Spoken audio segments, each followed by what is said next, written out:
Well, as Joe Biden continues to name his potential cabinet, his pick for Secretary of Defense is getting a lot of attention. That's right, Tara. Leading the Pentagon is a pivotal role under normal circumstances, but especially now with growing tensions in the Middle East, multiple troop withdrawals, and China becoming a major military force. CBN national security correspondent Eric Phillips joins us now. Eric, what more are we learning about who's been tapped to lead at the Pentagon?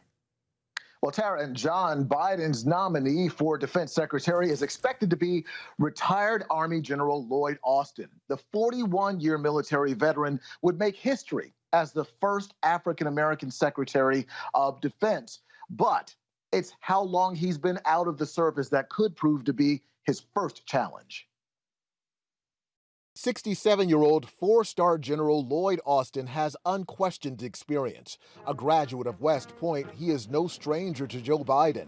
Austin led CENTCOM, or Central Command, making him responsible for operations in the Middle East. He's also the first African-American to hold the second highest post in the Army, that of Vice Chief.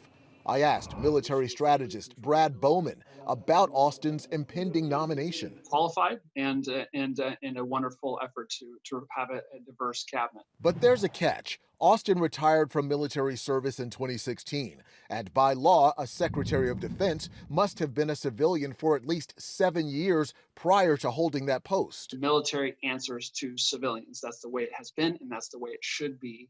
And so for that reason, we want a civilian leading the Department of Defense. Austin would need a congressional waiver signed by the president to serve. It's only happened twice in history, the last time for James Mattis, who served as President Trump's first Secretary of Defense. Democrats strongly opposed that waiver. This is going to be a wonderful confluence of principle, law, and politics all coming together in one vote. So I look forward to grabbing some popcorn and watching this. Austin may have other tough hurdles as well. As commander of CENTCOM, he was instrumental in the troop withdrawal from Iraq in 2011, a call made by the Obama administration, which arguably led to the formation of the ISIS caliphate. I'd be very interested to know what General Austin's view is looking back on the withdrawal from Iraq in 2011. Does he believe that was a mistake? And if you believe that 2011 withdrawal from Iraq was a mistake, how does that inform your view of the current withdrawals underway in Iraq and Afghanistan? All tough questions. Another possible challenge. Austin has served on the board of directors for Raytheon, one of the military's biggest contractors. Some might take issue with that.